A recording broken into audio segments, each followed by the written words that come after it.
good evening po sa ating lahat. Sa ngayon po ay nagtatanggal tayo ng mga lumang dahon ng ating litos. Ayan po, maraming sira sa loob. Kaya tinatanggalan po natin. Kasi po ay ready to ano na po ito? Ready to harvest na.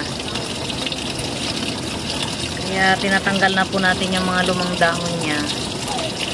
Para ang matitira na lang ay mga magagandang dahon. Kailangan natin itinda to. Baka by Friday po.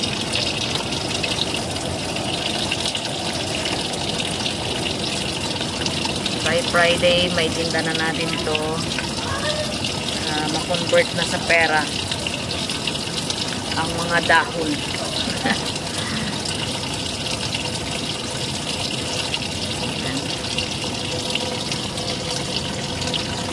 Magdala natin ang mga dahon na luma para hindi na makasagabal sa kanilang paglaki.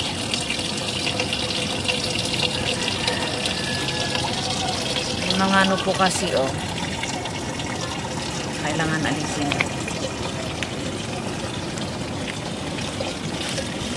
Ang mga dahong luma.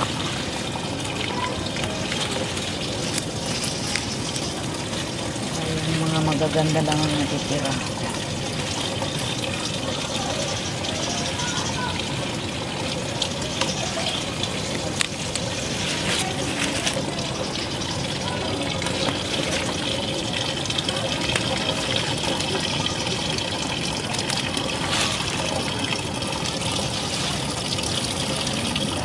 Tinatanggal. Kasi makulimlim po, baka mag-ulan para hindi na mahawa yung ibang dahon ang naisira.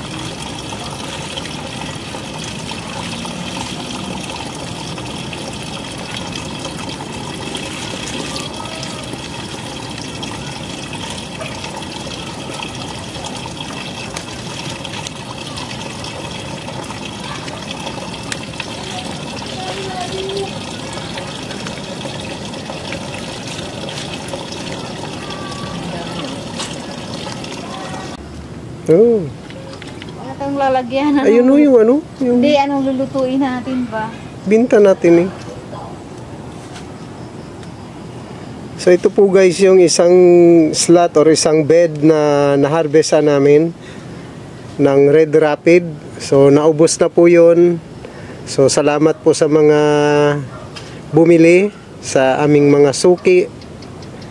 So and then after po na ma-harvest yun, tinamnan po kaagad. So nag-mix ulit ng lupa and then nagtanim na po kaagad. Ito po ay mga 2 days pa lang po na transplant. Ito, yung bed na to ay 2 days pa lang. And then ito po ang mas nauna naming na-harvestan. Mga 5 days na po itong na-transplant. 5 days na. So ayan po, nabili po lahat yan, yung na-harvest dyan. And then dito sa kabila, mas nauna po ito. Siguro po ay mga 7 days na po ito after transplant. Mas nauna po naming naibenta ito dito, yung mga nakatanim. Yan. Yan po siya. And then dito naman po sa kabila yung aming pichay. So yan. Ready na po, pwede na pong i-harvest yung pichay, kaya lang hindi po namin hina-harvest yan dahil paunti-unti pong may mga buwibili dito pa isang puno. So kaya po na ano yan, medyo dumami na sila.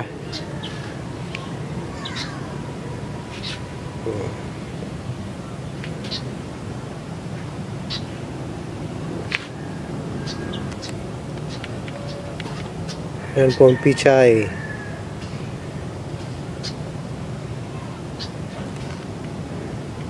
Lalong gaganda.